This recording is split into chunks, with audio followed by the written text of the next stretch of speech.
Hey guys, welcome back to Joy Spoonful. Last night I saw one of my flatmates make a really amazing dish called cannelloni, and I decided to share it with you guys because it was delicious, it made me happy, and I think it's gonna make you happy as well. So let's see how to make it.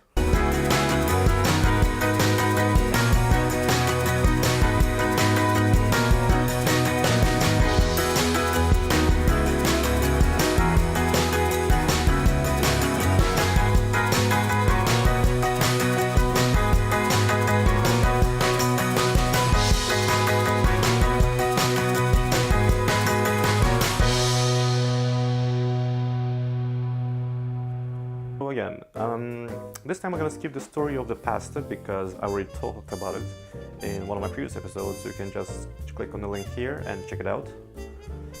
So let's get straight to the point. What is cannelloni? Cannelloni is sort of a rolled tube pasta which you can make from the lasagna sheets, or you can also buy the pastas already made like that. I don't have that, so I went to the easier way to and cheaper way maybe, because I also had a lot of them, so I said I'm gonna use them as well.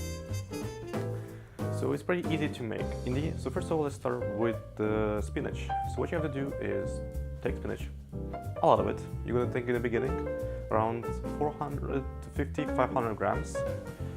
So you're gonna see a mountain at first appearing on your stove, but no worries, after a few minutes it's gonna reduce to almost nothing. And that's how it should be. So here's before and here's after. You see? Not that bad. So before you fry your spinach, put some oil in a pan and also crush some garlic with the skins and drop it in the oil. It's gonna flavor the oil and not gonna burn the garlic and not gonna burn garlic taste in the oil. We don't want that. So when that's done, you can let them cool a bit and go to your bechamel sauce. So that's also pretty easy to make. In my case, I'm going to be using 500 milliliters of milk, and with bechamel sauce, the good proportion is only 1 to 10 of everything else. So if you're using, for example, 500 milliliters of milk, you need 50 grams of butter, 50 grams of flour. So first melt butter in the pot, then add your flour there, and start mixing it well, and so then you cook off a bit of flour off. Then you can start adding your milk bit by bit. When you add all the milk, start stirring it so you don't have the lumps until it starts thickening up. When it starts thickening up, you can put your salt and pepper, of course, to season it, and also a bit of nutmeg. Don't go too crazy with it because it's quite a strong flavor, so just enough of it to make it interesting. Okay, put that aside. Let's make the filling now. So, back to the spinach. So what you can do is to make it more interesting and more showy if you make it in front of a friend, because it can be also like a friend making dish.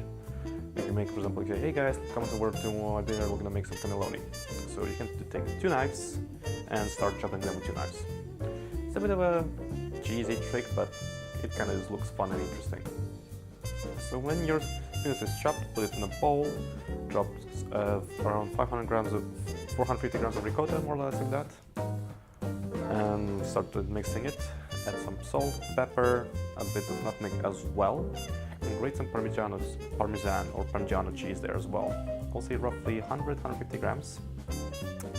And to make it even more interesting, if you really have, make it even more interesting if you want to, if you have sort of a very old aged vinegar, balsamic vinegar, you can add a tiny drop of that, and then it's also going to just liven up the dish as well a bit. So when the filling is done, put it aside. Now it's time to cook some pasta.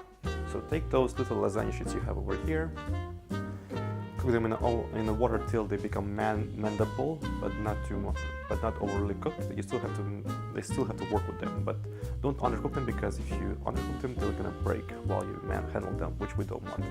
So roughly 5 minutes, they should be mendable enough.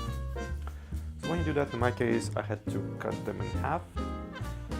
Put so roughly like a heaped tablespoon of your filling, start rolling them and putting it in the form. By the way, don't forget to butter the form so that it doesn't stick too much.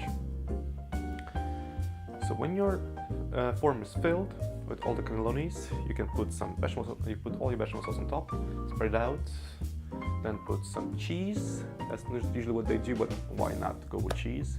And some butter all over now and then. While you're making your cannelloni, you can also already start preheating your oven at around 180 degrees When that's done, you can chuck your form into the oven for roughly 30 minutes. When that's out, you end up with something like this. Nice and golden on top. So I need to get a plate to try it out. So as you can see, the spinach and ricotta are just here in the middle. Nice and spready. So let's try this little guy. Pure happiness. Takes a bit of time to make it though, but trust me, the result will be really worth it. And so guys, I hope that you enjoyed this episode. I really did enjoy eating these things. So I'll see you next week. If you like this episode, please click on the like button. Subscribe if you want to see more of these videos. Share with your friends if you want to make this dinner together with them, or you want them to make it for you again. And I'll see you next week. See you guys.